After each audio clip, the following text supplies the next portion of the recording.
ಬರದ ನಾಡಿಗೆ ಮಳೆರಾಯ ಕರುಣೆ ತೋರಿದ್ದು ಕಳೆದ 3 ದಿನಗಳಿಂದ.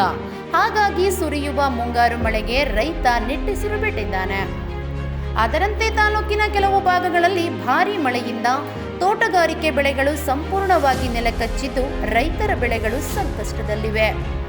ಹೌದು, ಚೌಳಕೆರೆ ಗ್ರಾಮದ ಎಂ ಬಸವರಾಜು ತಂದೆ ಮಲ್ಲಯ್ಯ ಇವರ ಜಮೀನಿನಲ್ಲಿ ಮೇ 20ರಂದು ತಡರಾತ್ರಿ ಸುರಿದ ಭಾರೀ ಮಳೆಗೆ ಟೊಮ್ಯಾಟೊ ಬೆಳೆ ಸಂಪೂರ್ಣವಾಗಿ ಹಾನಿಯಾಗಿದ್ದು ಅಪಾರ ನಷ್ಟ ಉಂಟು ಮಾಡಿದೆ. ಚಳ್ಳಕೆರೆ ತಾಲೂಕಿನ ನಾಯಕನಹಟ್ಟಿ ಹೋಬಳಿಯ ಅಬ್ಬೇನಹಳ್ಳಿ ಗ್ರಾಮ ಪಂಚಾಯಿತಿ ವ್ಯಾಪ್ತಿಯ ಚೌಳಕೆರೆ ಗ್ರಾಮದ ರೈತ ಎಂ ಬಸವರಾಜ್ ತಂದೆ ಮಲ್ಲಯ್ಯ ರಿಜಿಸ್ಟರ್ ನಂಬರ್ 71/P1 ರಲ್ಲಿ 6 ಎಕರೆ 20 ಗುಂಟೆ ಜಮೀನಿನಲ್ಲಿ ಟೊಮ್ಯಾಟೊ ಬೆಳೆ ಹಾಕಿದ್ದರು.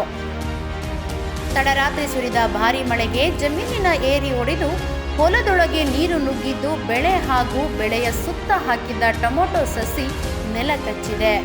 ಇದರಿಂದ ಸಾಲ ಸೂಲ ಮಾಡಿ ಟೊಮೊಟೊ ಬೆಳೆ ಹಾಕಿದ್ದು ಉತ್ತಮ ಇಳುವರಿ ನಿರೀಕ್ಷೆಯಲ್ಲಿದ್ದ ರೈತನಿಗೆ ರಾತ್ರಿ ಸುರಿದ ಮಳೆ ಅಪಾರ ನಷ್ಟ ಉಂಟು ಮಾಡಿದೆ.